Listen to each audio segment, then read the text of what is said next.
saludamos al secretario de Hacienda de Ibagué, el doctor Leopoldo Alfonso Lanini. Doctor Alfonso, buenos días, bienvenido a Codelconveima. Juan Pablo, buenos días, gracias por invitarme, a toda la audiencia un cordial saludo y pues creo que esta entrevista era necesaria. ¿Cómo le fue al municipio de Ibagué a 30 de abril del 2020 versus dos indicadores, el 30 de abril del 2019 y el presupuesto general del municipio de Ibagué del 2020? Ok, Juan Pablo, yo quiero, digamos que en el tema del recaudo, hacer una precisión en cuanto a el momento del inicio de la emergencia, que fue el día 17 de marzo. Vemos que hasta ese momento nosotros, en el curso del año, hasta ese día 18 de marzo, nosotros tendríamos le voy a dar unas cifras rápidas.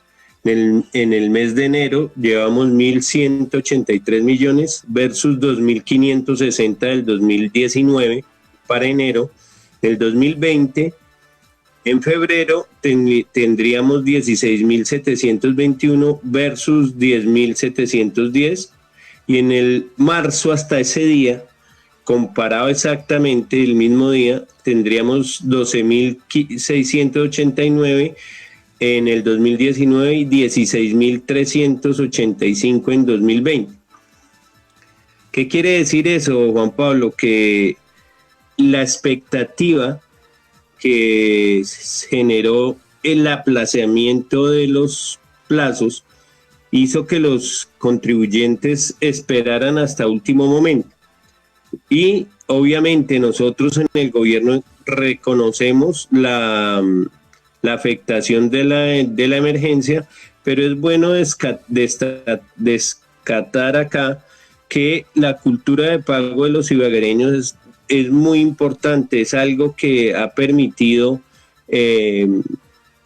continuar proyectando la ciudad, y sin olvidar la crisis, la emergencia, pero sí tenemos como un sustento de lo que hemos proyectado tanto en el plan de desarrollo como en el empréstito. Ahora sí contesto su pregunta, Juan Pablo. A 30 de lo que nosotros podemos llamar COVID, o sea, hasta el 30 de abril, nosotros en el año 2020 llevamos 60.335 millones de recaudo de impuesto predial. Lo que es impuesto predial, o sea, sin sobretasa ambiental, sin los intereses de recaudo predial. Y en el 2019 llevamos 69.244. ¿Qué significa? Que a ese momento, el 30 de abril, ya teníamos una comparación del 87.3% con el 2019. O sea, la afectación de la crisis hasta este momento llevaba el 13%. ¿Cómo hicimos la proyección de las rentas del 2021 en adelante? Que es donde realmente consideramos que el municipio va a recibir o va a tener una afectación mayor y real en los presupuestos. Nosotros lo que hicimos fue coger renta por renta y a través de un estudio holístico concluir cómo se ha comportado, hacer aplicar un algoritmo para determinar qué afectación iba a tener cada renta. Por ejemplo, nos dio en ese análisis, nos dio que el impuesto de predial de la vigencia alcanzaría el 81%.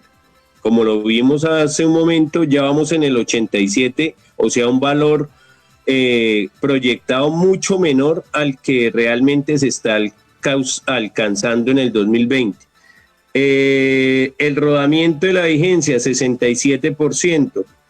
Industria y comercio nos dio el mismo 81%. Ya le voy a contar cuánto llevamos en esta vigencia. Y para no demorarnos acá, le voy a hablar de la sobretasa a la gasolina. Nosotros proyectamos eso con una afectación del 70%, o sea, una disminución del 30%.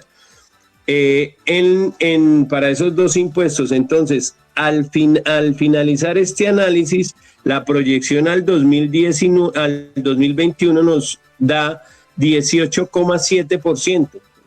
Esto lo hicimos previo a la manifestación del Departamento Nacional de Planeación, que hizo una herramienta para lograr identificar la posible afectación que tendría el presupuesto 2020 y 2021. Y al hacer todas las cifras, la afectación nos dio con la herramienta de planeación nacional el 19%. ¿Qué quiere decir eso? Que pues digamos el trabajo que se hizo de proyección es juicioso y serio. Ahora, con la relación del impuesto predial total contra el esperado, nosotros se espera un valor en el presupuesto 2020 de 90.000 millones de pesos. Aquí es donde golpean los 16.000 millones de pesos de diciembre, donde hubo una reducción de tarifa. ¿Qué quiere decir eso? Que al momento, con relación a todo el año 2020, llevamos el 67% del recaudo. Nos queda digamos, con la ampliación de plazos, nosotros tenemos todavía al 30 de julio, que no hemos recibido el 15% del estrato 1 y 2, sabemos que hay afectación, pero aún falta ese corte para esos estratos. Nos queda el rural el 30 de agosto y nos quedan los plazos del 10%, el 5%. Entonces, faltando el 33%, estando en el mes de abril, ya consideramos que vamos a alcanzar a cumplir la meta del 2020 a lo proyectado en el presupuesto, por lo que le acabo de explicar en la relación al impuesto predial. Si vamos a hablar de la industria y comercio, nosotros la relación entre 2019 y 2020 es el 86%. A este momento, con lo que se recaudó 2019 a 2020. O sea, si comparamos a mayo 5, que es el otro dato que le tengo, a mayo 5 nosotros llevábamos en el 2019 55.404 millones. Y al 2020 llevamos 58.328, o sea, hemos superado en el 5% lo que había en el año 2019. Ahora, con la sobretasa de la gasolina, que es, pues, uno dice, oiga, pero si los carros están guardados, esa disminución debe ser absolutamente drástica. Pero le voy a leer las cifras. A 30 de abril, nosotros en el 2019 llevamos 6.937 millones. Comparado al en el 2020, 6.937 millones. Comparado al 2019, que lleva 6.805 con un incremento del 2%. Ahora, miremos el mes crítico, que es el mes de marzo y abril. Si nosotros miramos marzo, en el 2019 llevamos 1.500 millones de pesos. En el 2020 completamos 1.762 con un incremento pues notorio. En abril sí una reducción ya al momento. Pasamos de 1.664 en el 2019 a 1.221 en el 2020. Pero la proyección, ¿qué dice? La proyección dice que nosotros vamos a llegar al 70%. ¿Cuál es el estimado de la sobretasa a la gasolina en el 2020? Nosotros estimamos, o el presupuesto estima 22 mil millones de pesos. Sí, señor. Entonces, si yo hago esta o sea, peor que el mes de enero, del mes de febrero, pues consideramos que en gasolina no va a haber un mes peor, porque ya está empezando a salir más ciudadanos hacia su trabajo, a su actividad diaria. Entonces, si nosotros cogemos los 1.221, que es el peor escenario, lo multiplicamos por 8 meses que quedan del año, tenemos 9.755 millones de pesos. Para completar un total con los 6.937 que teníamos hasta abril, de 16.773. En el peor caso.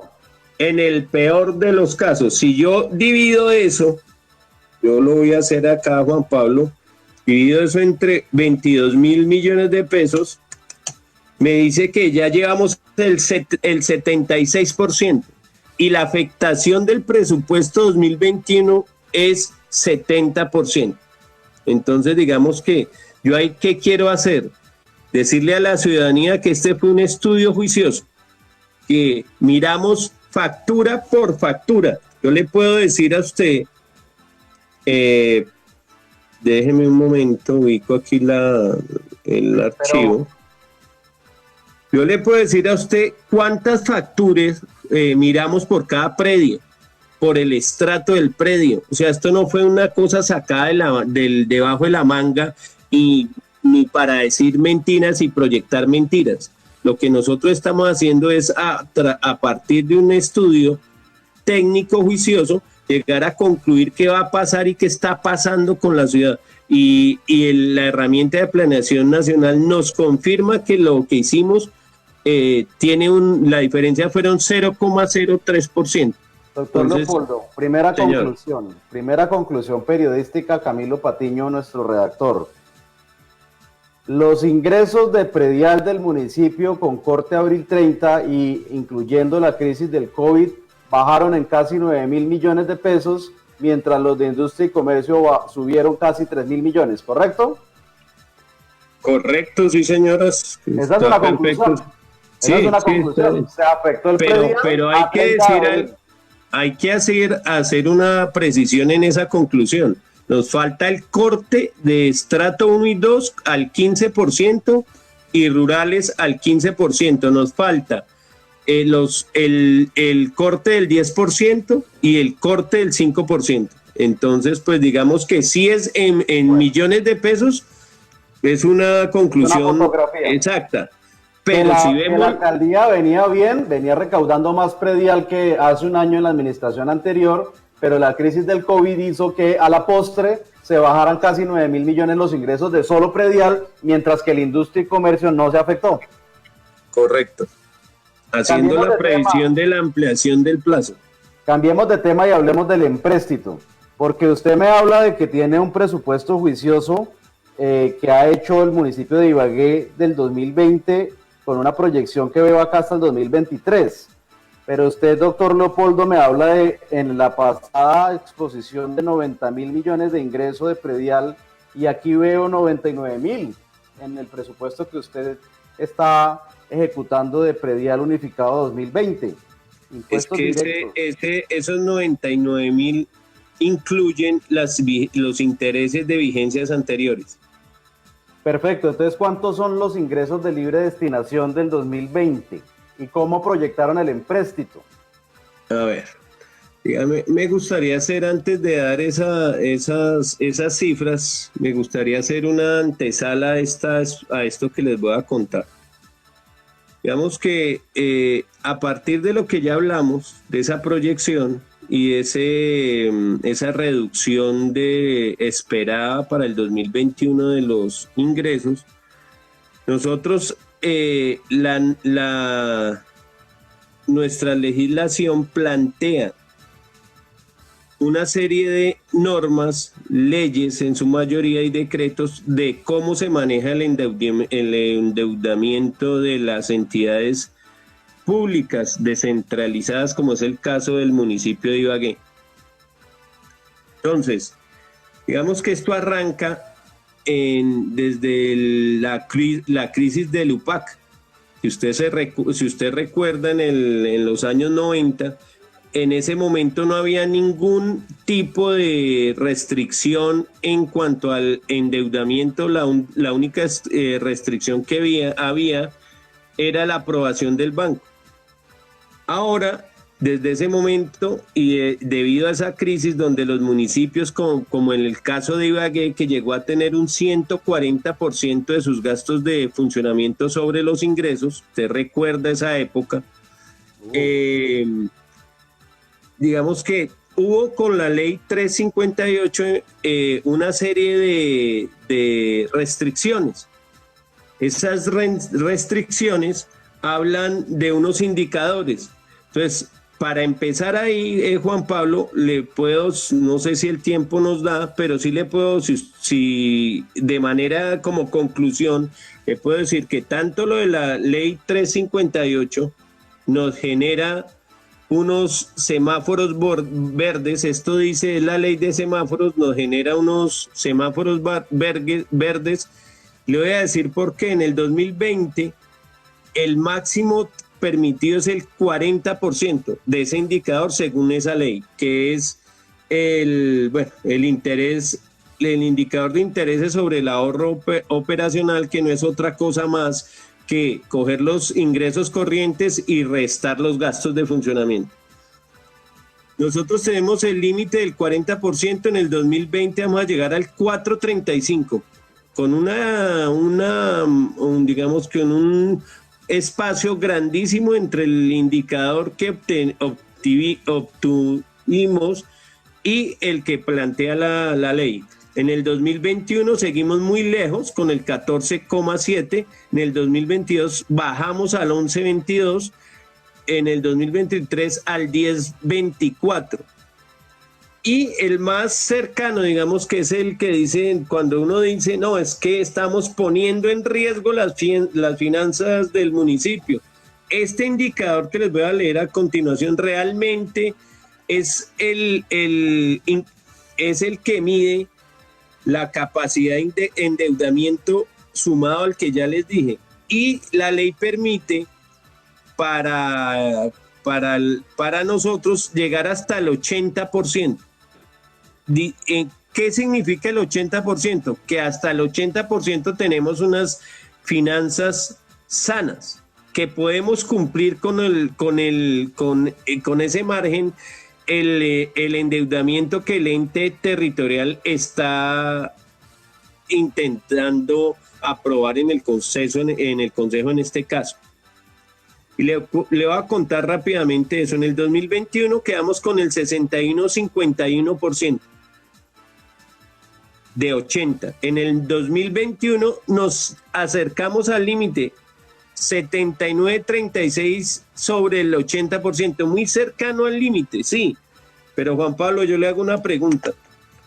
Usted y a la ciudadanía, ustedes en estos momentos que necesitamos reactivar la economía, necesitamos atender la pandemia, necesitamos proyectar de alguna manera la ciudad y dar soporte a los más vulnerables. ¿Usted cree que teniendo la posibilidad de ley de solicitar unos recursos para lograr ese propósito, usted dejaría en su casa unos dineros guardados sabiendo que su hijo de pronto no puede ir a estudiar, que el tema de la comida está complicado, o de pronto no sacaría ese dinero para ayudarle a algún familiar a establecer un negocio, y sino que lo guardaría y no haría nada más porque está llegando al límite que le da la ley en este caso?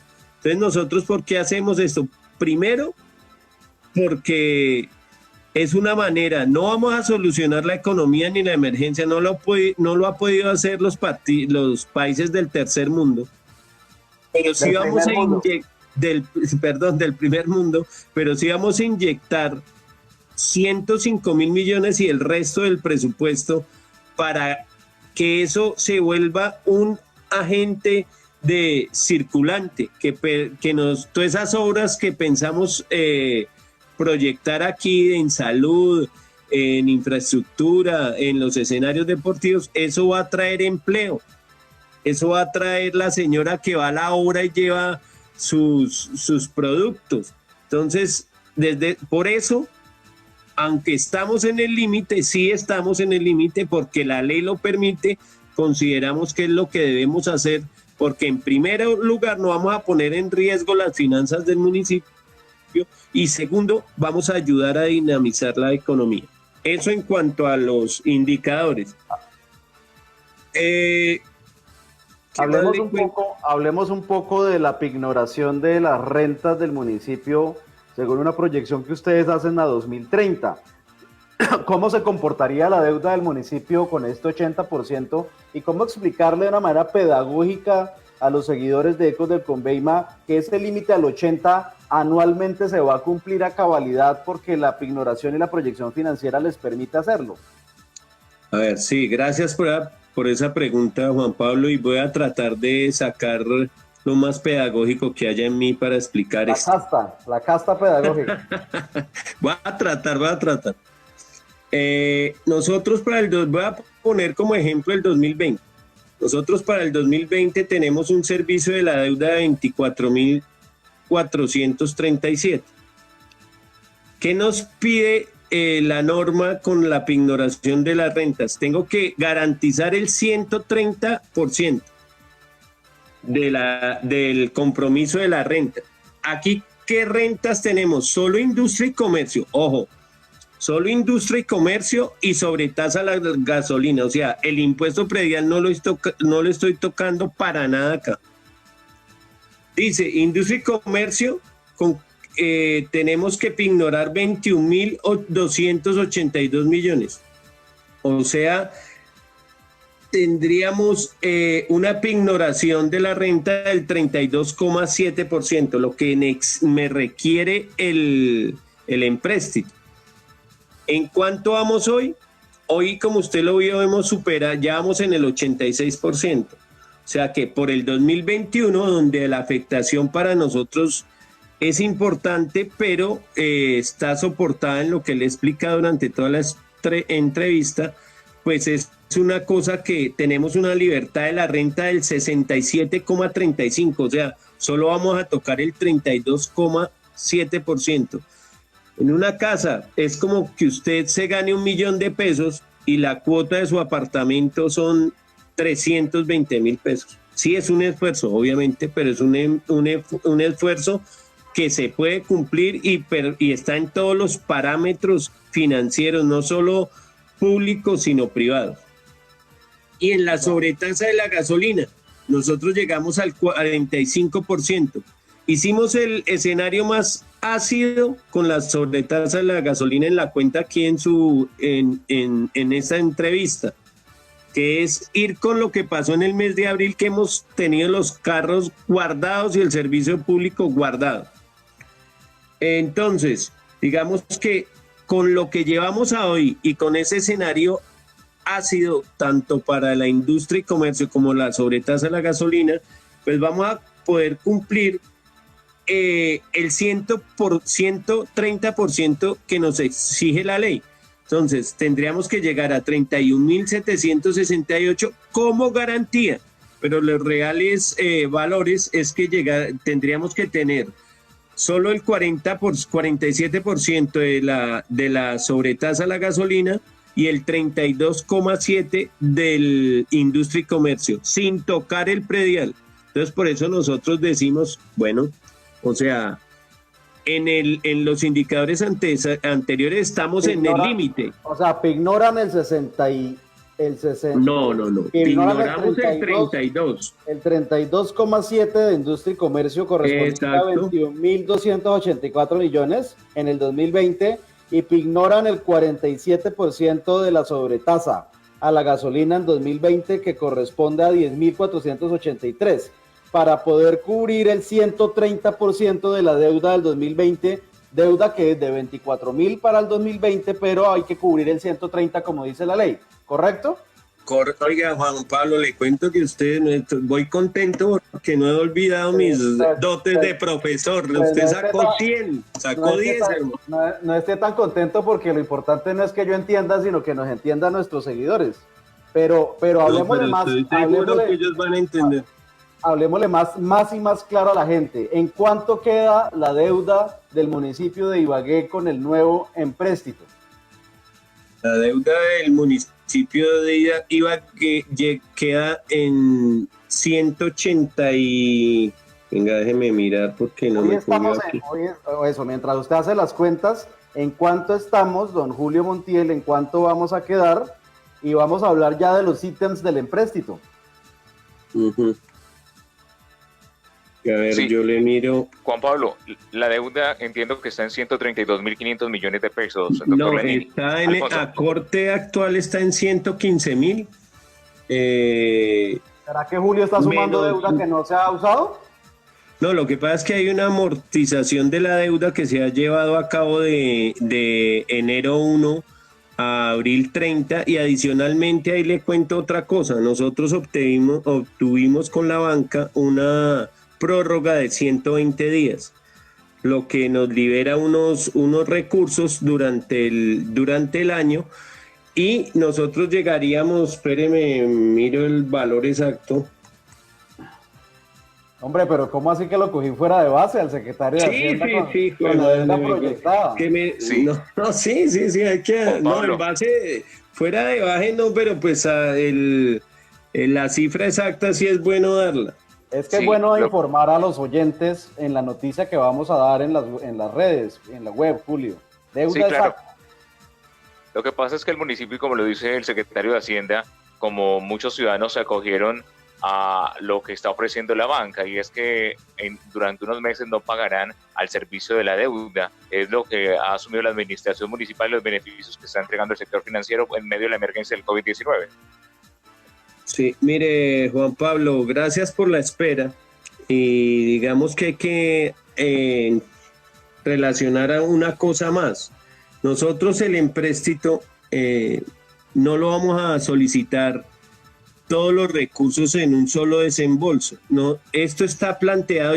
Yo he hecho todos los proyectos que tienen el empréstito tienen una línea del tiempo para evitar que para pedir los dineros, los recursos cuando se requieren y no hacer lo que ha pasado en otras administraciones, en otros periodos donde pedimos un empréstito y lo dejamos en el banco por meses, pagando intereses. Justamente por eso no vamos a pedir el empréstito todo en el 2020. Lo vamos a fraccionar entre el 2021 al 2023. Teniendo el pico en el 2020, porque es que no sacaría yo nada, o el municipio, perdón, no sacaría nada, pidiendo la totalidad del empréstito de una vez, porque usted sabe que los procesos de salud, de infraestructura, eso tiene un proceso de licitación, tiene un proceso para poder llevarlos a la ejecución. Entonces, por eso hemos decidido que el 2020 tenemos 70.000 millones y para contestarle su pregunta, ahí llegaríamos a una deuda de 185.000 millones que está en los parámetros exigidos por la ley. O sea, usamos 70.000 de los 105.000 este año. Sí, ¿correcto? Señor. Sí, señor. Solicitamos una gradualidad del crédito, el 70.000 millones para el 2020, 4.000 para el 2021, 25.000 para el 2022 y 6.000 para el 2023. Bueno, hablemos ya de los ítems del crédito, porque yo veo acá con notoriedad que el alcalde Andrés Hurtado, como lo ha prometido en sus redes sociales y en Ecos del Conveima, quiere mejorar 3 UCIs, construir 2 nuevas y dotar una. La de Picaleña la dota, construye la UCI del Topacio, construye la UCI del Salado, eso le vale 12.000 millones. Me parece muy bien invertir en salud. Habla de agua potable por 7.653, educación, terminación de megacolegios por 5.000, mejoras de vivienda por 10.000 millones. escenarios deportivos 30.347 distribuidos entre Coliseo Menor, pista BMX, complejo de raquetas y tejódromo. Y se destaca el 40% casi de esta inversión, el famoso deprimido viaducto de la 60, el fallido deprimido que no se pudo hacer en las administraciones anteriores por 40.000 millones de pesos. Pero hay un dato que me sorprende. ¿Por qué no está el sistema estratégico de transporte público que usted quiere asesorar? No, realmente no quiero asesorar, yo soy el gerente encargado. Bueno, digamos que el sistema estratégico de transporte público está en un proceso de aval en el Ministerio de Hacienda, proceso que, digamos, antes de la emergencia debería estar concluido para el mes de abril. Hoy, aunque no ha sido, digamos, negado, ese aval fiscal del Ministerio de Hacienda no ha sido obtenido aún. Es una tarea que hicimos en los primeros 3 meses, igual con una proyección que presentamos al Ministerio de Hacienda. Ellos están sin el aval. ¿Qué falta? El aval fiscal. Posteriormente el aval fiscal, nosotros tendremos que llevar eso a un COMPES nacional y ahí sí tendríamos la necesidad de incluir nuestros aportes del municipio, que es el 30%, un total de 140.000 millones durante los años de ejecución. Y ahí le quiero recordar algo importante. Como quedó planteado el escenario financiero del sistema estratégico de transporte, quedó para que el municipio hiciera sus aportes en los primeros 5 años, o sea, teniendo una afectación cercana a los 27.000 millones de pesos cada vigencia. ¿Sí? Y la nación llevaría sus recursos a partir del año 5. ¿Qué quiere decir? Que en la primera instancia el municipio tendría que aportar su 30% y el año 5 en adelante el 70% de la nación, en todos sus componentes, pues que se destaca la semaforización y otros sobre todo de adecuación de algunas vías para paraderos, el patio, taller, etc. Entonces, ¿qué hicimos allá o qué se logró? ¿Y por qué no aparece acá el sistema estratégico de transporte? Se logró, perdón Juan Pablo, ¿ahí me está viendo? No, se fue su... Ya. A ver. Cayó este celular. Se fue como el sistema estratégico del empréstito. No se ha ido, ¿no? Eso sí. Bueno, entonces, ¿qué se logró? Traer los dineros de la nación, o es lo que está propuesto en el aval fiscal. Sí. No para el año 5, sino para el día 0, para que el ejercicio del municipio pues sea, digámoslo, para usar eso fue lo que le propusieron a Carrasquilla, pero antes del COVID, secretario. Sí, exacto, usted lo ha dicho, pero eso es lo que está en la mesa hoy. No han dicho que no han dicho que sí, pero tampoco han dicho que no. Y la traída de los dineros sí es un tema que quedó como muy bien sustentado por el propio ministerio, donde pues evaluaron y no vieron ningún problema de hacer de otorgar esa posibilidad para que el municipio tuviera una inversión, digámoslo, más relajada, más posible. Entonces, ahora sí empezamos a hablar de la emergencia. Nosotros esperábamos eso para el 13 de marzo. La emergencia empezó el 17 y pues no sabemos ahora con lo que está pasando en el gobierno nacional que si el sistema va a tener su aporte en el tiempo, pero algo que sí es cierto es que en el 2020 no lo vamos a tener. Sí, o sea, cierto. Cambiemos de tema, Julio, y hablemos, bueno, de tema no, de ítem. ¿Qué es lo que está pasando, Julio, con el tema del Consejo de Ibagué y las calificadoras de riesgo? Pues Juan Pablo, lo que manifiestan algunos concejales es que la calificadora de riesgo Fitch Rating entregó la calificación en junio del 2019. Estas cifras avaladas por Fitch Rating tienen que ver con la vigencia 2018, aunque la administración en los documentos soporte afirma que esta calificadora está avalada hasta junio del 2020, o esta calificación que le entregó al municipio. ¿Qué de cierto es esto, doctor Leopoldo Alfonso Nannini, sobre lo que plantean los concejales, si es que se necesita una nueva calificación de riesgo? Pues yo le contesto que no se requiere la nueva calificación de riesgo y le voy a decir por qué.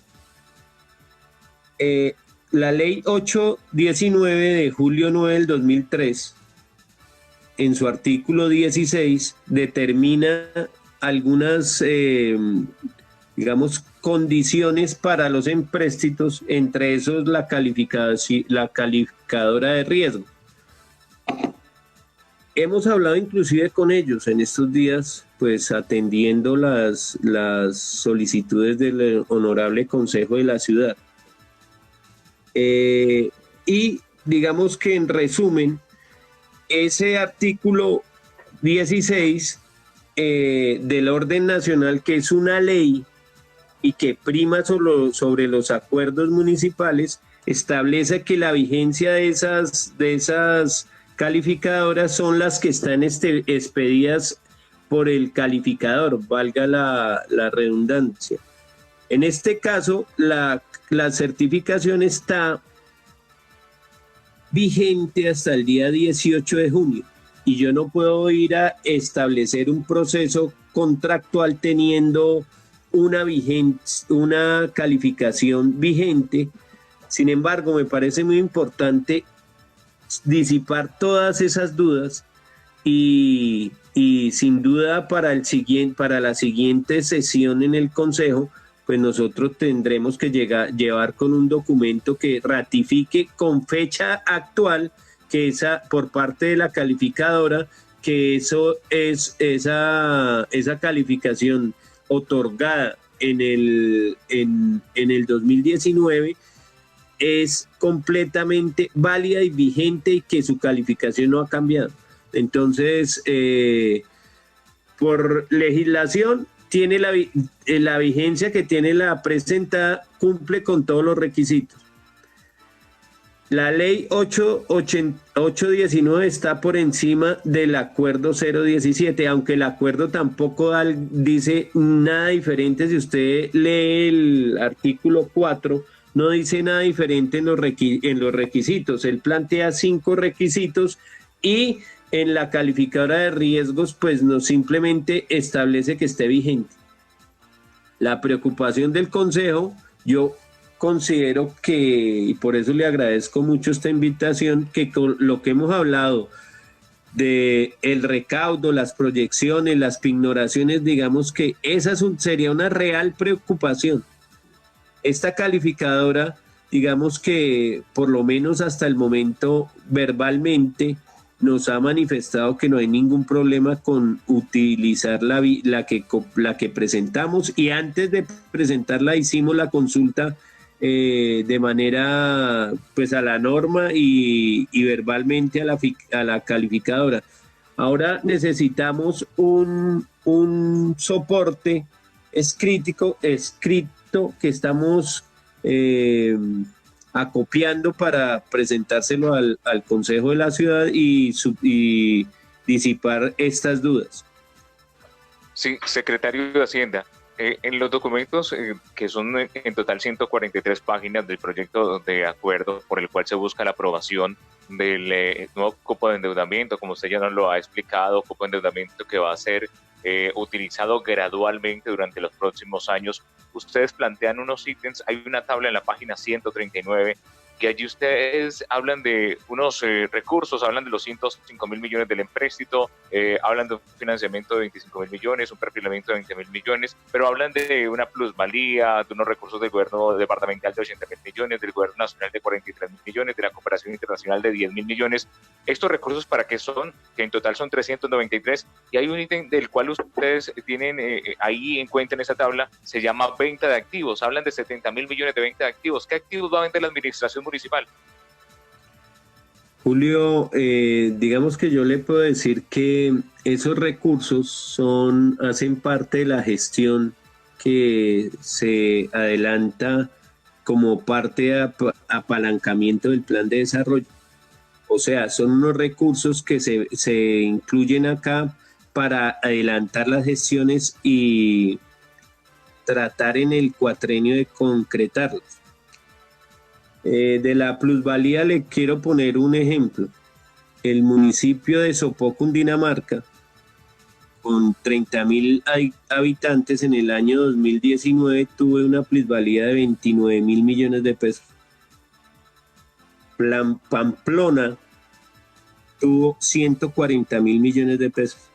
Entonces digamos que lo incluimos ahí para poder dar un soporte a ese impuesto obviamente cuando estas condiciones cambien con relación a la emergencia. Con relación a la venta de activos, pues hombre, es una posibilidad justamente para el sistema estratégico de transporte, justamente para la terminación del acueducto complementario, porque lo que el empréstito suma para el acueducto complementario es una de sus fases.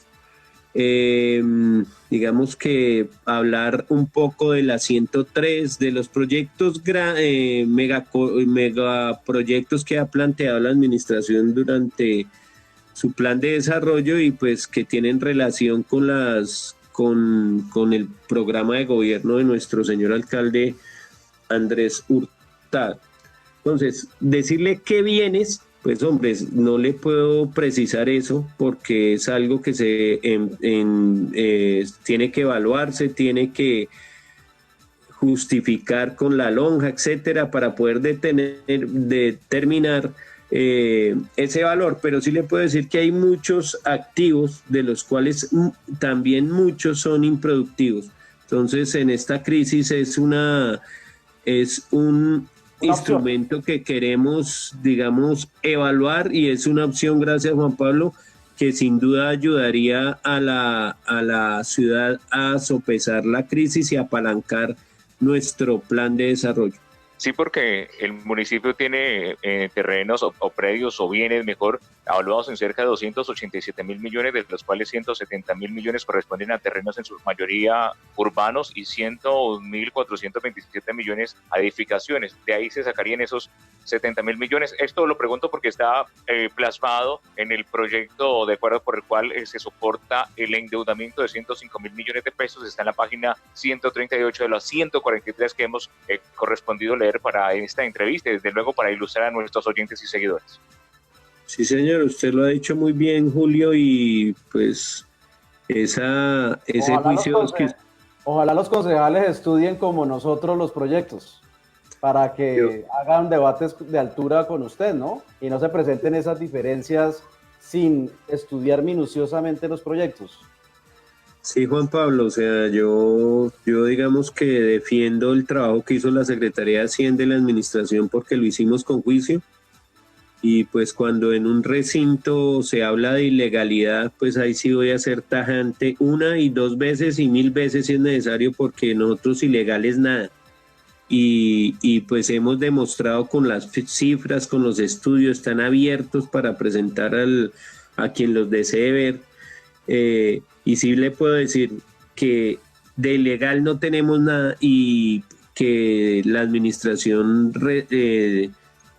requiere, y no solo en el consejo, sino digamos que como unas razones del deber ser, un respeto, y por lo menos que se hable con la altura suficiente técnica para que esas apreciaciones sean de total validez.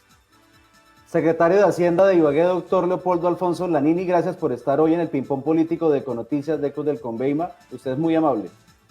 Juan Pablo, gracias por esta oportunidad, de verdad. Espero que esta emergencia permita visitarlo allá en vivo, que es chévere, y para lo que necesiten siempre estaré atento, Juan Pablo.